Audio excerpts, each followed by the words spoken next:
All right, y'all. Let's go.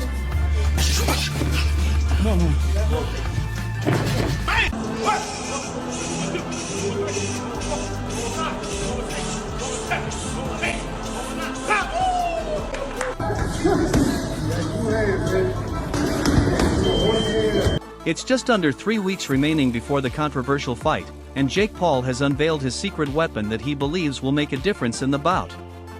This time, it's not another flashy gadget or a wild new coach, it's a world champion. The hype around Tank vs Jake Paul continues to grow with each passing day, and there's no sign of it slowing down. From the knockout bonus to the surprising alliances forming behind the scenes, this entire build-up already feels like something made for Netflix. And now, Jake Paul has added another twist by bringing a world champion to spar with him as he gets ready for the November 14th showdown in Miami. Blame a man for taking that opportunity because this is prize fighting, right? It's about making money and securing your family. Can you fault him for that? It's two sides of that. Like, okay. It just depends. Like, as a fighter, just because I had a draw with somebody, for me, I may run it back. But this revelation came directly from Jake himself during an interview with TMZ Sports. You could tell he's starting to feel the weight of what's ahead. He called it his most dangerous fight yet, admitting that for the first time in a long while, nerves are starting to affect him. Internally, I'm the most scared going into a fight that I've actually ever been, Jake said. Being vulnerable for a second, this is crazy. This is scary. It's kind of keeping me up at night. And just his speed, his elusiveness, his ring IQ, his conditioning. You know, he's gone 12 rounds so many different times. Something that I've never even done, so he's going to be sharp all the way through. I mean, the list goes on and on, so just actually being vulnerable for a second, it's like, this is crazy, this is scary. However, he immediately balanced that vulnerability with news that he's been stacking his camp with elite talent. Alongside regulars like Raymond Ford and Montana Love, he revealed that Shakur Stevenson, one of the most defensively sound boxers in the world, would be joining his camp to help him sharpen up before facing Tank Davis. Thinking about, hey, Bigfoot versus Littlefoot, Andre the Giant versus Wee Man. Man, this is gonna be better than damn Circus on Lake. Yeah, they gonna look weird as hell in the ring together, man. You see how big Jake Paul is? 200 plus pounds? Man, I don't understand it. I don't get it. That revelation caught everyone off guard. Because if you've followed boxing even loosely over the past few years, you know Stevenson and Gervonta Davis have never been on friendly terms. When it comes to Davis, you know, he says in the press conference, what do you say? Just be a fan and watch the fight and enjoy the fight. Enjoy what, bro? You against Uber drivers? I don't want to watch that. You know what I mean? And then you get a guy who gives you a good fight, and you give him a rematch. You know what I mean? And then you want to be compared to Floyd. Floyd gave instantaneous rematches. The two have exchanged words on social media, teased a fight that never came to fruition, and have constantly been compared for their skills at lightweight. So to see Stevenson crossing that invisible line and stepping into Jake Paul's camp is massive. Shakur himself seemed enthusiastic about it, posting on X, "Fire. Get a chance to pick a great business mind and help give some game in the process. I'm down." It's a short post, but it says plenty. He sees an opportunity not only to spar but also to study, to learn, and perhaps even to send a subtle message to Davis in the process. Any way you could, any realistic or legitimate way in your mind you could see Jake Paul winning a fight against Tank? No. No way. Nope. What makes this collaboration even more intriguing is how much sense it makes strategically. Stevenson's style is built around timing, control, and angles, the exact tools Jake will need to understand if he hopes to withstand Davis's pressure. Tank isn't just fast and explosive, he's calculated. He breaks fighters down round by round and forces mistakes. Stevenson has studied that up close for years. By bringing him in, Jake is essentially hiring a human playbook for how to handle Davis's rhythm and movement. In terms of sparring, you know, we got some great guys coming in. Some really experienced southpaws that are smaller. I think Montana Love is coming in. Shakur Stevenson wants to come in. Jermaine Ortiz. We're gonna hit up Erickson Lubin, some of these guys. So we're just gonna bring in a plethora of fighters that. Meanwhile, back in Miami, the stage is set. The fight will take place at the Casilla Center, and Jake has made it clear that he's not coming to just survive. He's slimming down, adjusting his conditioning to match Davis's pace, and focusing on countering explosiveness with timing. "My goal is to walk Tank into a knockout like I've done with other opponents," Jake said. It's bold, but that's been his approach since day one: control the chaos and make the moment his. At this point, the build-up feels cinematic. There's a knockout bonus on the table, psychological warfare on both sides, and now a known rival of Davis walking into Jake's corner. It's the kind of setup that blurs the line between promotion and storyline. 92-pound weight difference, almost 100-pound weight difference. It's insane. Let's say he comes in at 200 pounds. It's still a 65-pound weight advantage. That is called one thing. That's called being a bully. It's like, dude, what are you doing? What don't you understand about this? If you want respect from your peers, if you want everyone... What's amusing, though, is that even with all this collaboration, Shakur Stevenson isn't actually picking Jake Paul to win. He's been straightforward about that. In his interview with TMZ, Stevenson made it clear that while he respects Jake's preparation, he still believes Gervonta Davis will emerge the better man. "Size will play some part in the fight," Shakur said. "If I'm thinking like I'm Tank, I'm probably just going to go out there and try to outbox him, use my knowledge and IQ against him. I can see Tank just outboxing him and making it real easy." Gio's world facts. That's why Tank wants to fight Jake Paul. I'm telling you, he want to fight Jake Paul because he know if he climb in the ring with Shakur Stevenson, he's going to get zapated. He know. That's vintage Shakur, logical, composed, and analytical. He doesn't get caught up in the noise. He knows Tank's ring IQ is underrated. Most focus on his power, but Stevenson recognizes the thinker behind the punches, the way Davis reads opponents, breaks them down, and sets traps. To him, Jake's size is an advantage, but not a decisive one. I think Gervonta Davis is probably the greatest fighter around now, but he's got a tough fight coming up. He's the top dog, no doubt about it. He showed that. However, not everyone agrees. Terrence Crawford, arguably one of the most complete fighters of this era, has a completely different perspective. Speaking on the Full Send podcast, Crawford said he's leaning toward Jake Paul to pull off the upset. And his reasoning? Pure physics. Of the latter. But instead of giving us the rematch with Roach, he's going to fight Jake Paul. Now this is where you have a chance to stand up as fans. Don't pay for it. Don't watch it. But we know that you're going to. Crawford's perspective hits differently because he's one of the few elite fighters who has spent time around Jake's training firsthand. He's witnessed the power. He's watched how much Jake has improved with every fight. And his point about the jab isn't minor. Jake's entire style is based on that long reach and setting up the right hand against someone with Tank's shorter frame. That could be a genuine problem. Because he was talking about fighting Joshua, which is heavyweight, and now he's saying about fighting Tank. Nah, this can't be. It's Netflix as well. I need to go and do some checks and see if like the main pages have posted this, but Jake Paul's posted it. It says Friday, November 14th. It's in Atlanta, State Farm. Everything coming out of Gervonta Davis's camp right now feels like controlled chaos. You can sense it in the way his people talk, the clips being leaked, and the bits of information fed to the media to shape an image that he's not just keeping up with bigger men but dominating them outright. It's all muscle and menace, with his team pushing the message that this version of Tank hits harder than ever before. Tank is big, Tank has a lot of skill, but I don't think he's the same Tank that we saw the most incredible knockouts. We saw him, Lamont Roach performed great. They went to draw, and I just don't know. And Tank walked away. I don't know if he loves it enough to beat a guy who outweighs him by 80 to 100 pounds.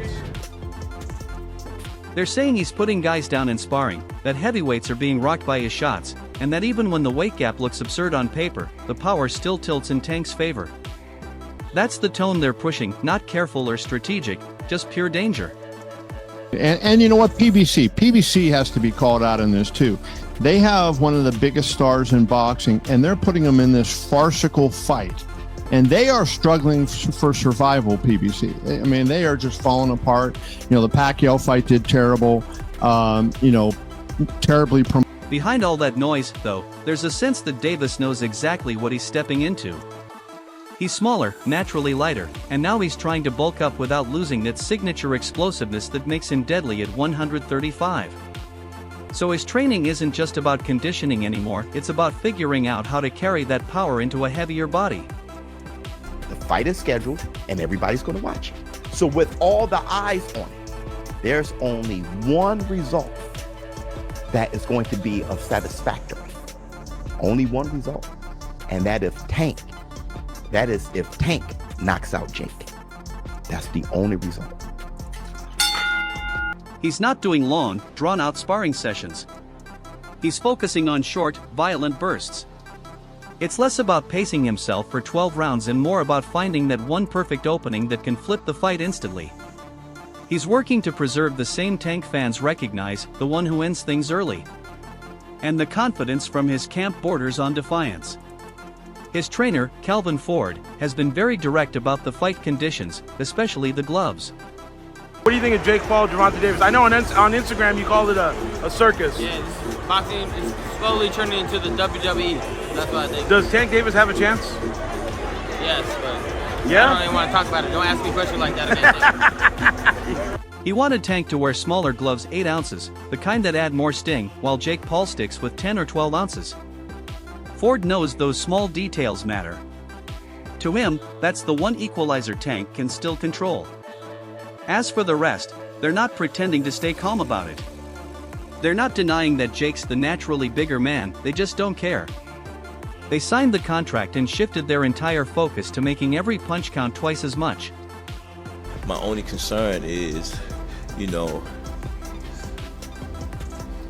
gloves. You understand what I'm saying? Because we don't fight in 12-ounce gloves. We don't use 12-ounce gloves. That's training gloves, you know what I'm saying? But Jake Paul's side is watching every clip released by Tank's camp and laughing at it. They're calling it staged, saying the footage is cropped to highlight dominance but hide the struggle.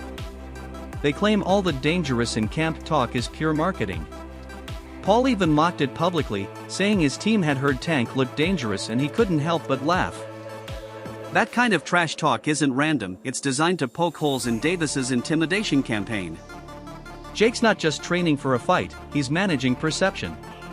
He understands how headlines move and how confidence shapes reaction. So, he plays the opposite role, calm, confident, unfazed, almost dismissive until the cameras are off. Then he brings in high-level professionals to prepare him for every possible angle Tank might throw. Tried to play it off and throw it back on Coach Calvin, Gervonta, and their team and say that was their idea. But that makes no sense, bro, because Gervonta fights in 8-ounce gloves. 8-ounce gloves. Now Jake fights in 10-ounce gloves. 10-ounce gloves. Davis, on the other hand, has gone completely silent except for the occasional post where he drops a quick reaction. He's not trying to sell the story, he's trying to remind everyone who he is. He doesn't talk his way into fights, he beats people into silence. That's the energy his entire team is channeling right now. Why y'all couldn't take 10 and he had 8? Already he giving up 4 ounces of the gloves. I gotta say this because y'all betting all this money. You understand what I'm saying? Yeah, wait. You guys were the ones that wanted 12-ounce gloves, not me. I'll do 8.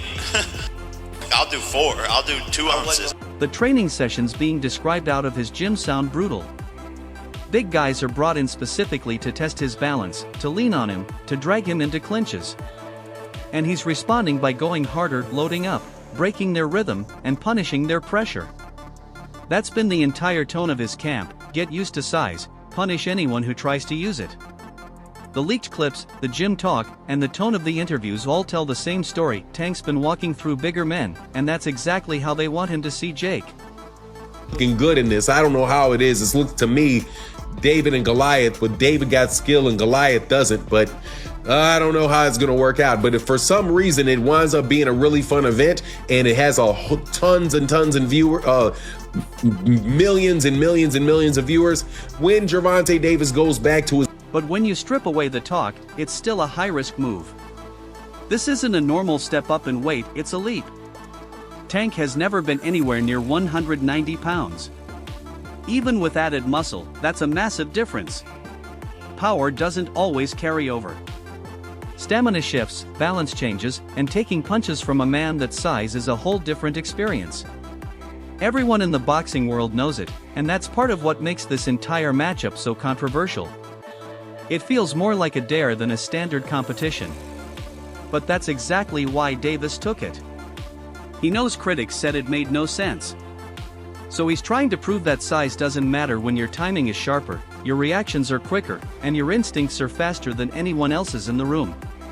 To know in some things, I think Gervonta's just gonna stick and move. He'll be fast, play it smart, I don't see him staying still for too long so Jake can land some shots. He'll just try to touch him. Who knows, man? It's an exhibition. It's a money grab.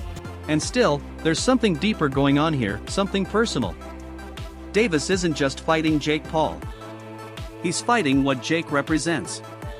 Paul has built his entire career on proving real fighters wrong. Every time someone said he'd get exposed, he didn't.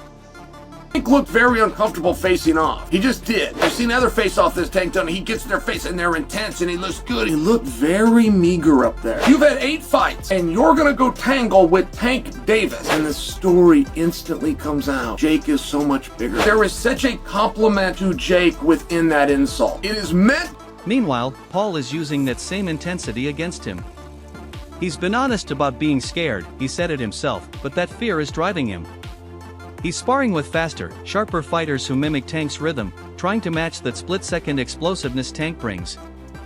He's cutting down muscle, increasing agility, and ensuring that when Tank explodes, he can slip just far enough back to make him miss and then counter. That's his entire mindset: don't get caught, and make the smaller man pay for every inch of ground he takes. I'm thinking about, big foot versus little foot. Andre the Giant versus Wee Man.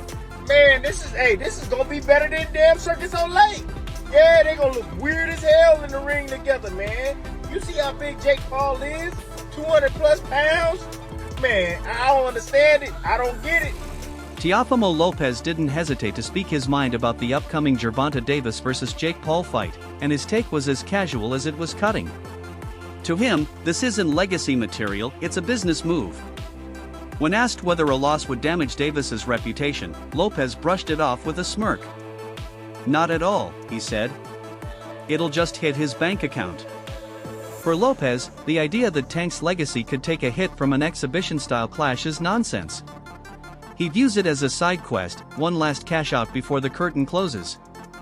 Let it be known, I'm after the paper right now. And I got to say this, Tank, most definitely, bro, him, not them that did his stuff in his career, but the move that he made recently, and I'm going to say not taking that rematch against Roach first, that was most definitely going to be a blockbuster event. Everybody won. Davis has already hinted at retiring before the end of 2025. And with that timeline closing in, this Jake Paul fight feels like a test of what's left. It's less about rankings or belts and more about the statement, the show, and maybe the payday that comes with it. But not everyone is buying in. UFC President Dana White broke it down bluntly: he's too small. White admitted that Tank hits harder than Mayweather ever did, but said size is the deciding factor. Jake's massive, he added. He's got to tie him up, lean on him, make it ugly. Coming from someone who's seen every kind of fight up close, that's not empty talk. That's realism. Jake Paul brings something to media and to boxing. You cannot miss a fight. I like it, baby. I like the drama it's bringing. I'll be honest. But honestly, nobody really cares about this fight. Yeah, are you gonna watch it? Yeah, of course. That's how it's gonna go. Nobody really cares, but everybody's gonna watch it. Nobody cares about this. And then there's Matt Brown, who took a more balanced stance. If Tank takes it seriously, he's going to beat Jake, he said. But Brown also questioned Tank's focus, wondering if he's still as mentally sharp as he once was. Still, he gave Tank the edge in skill.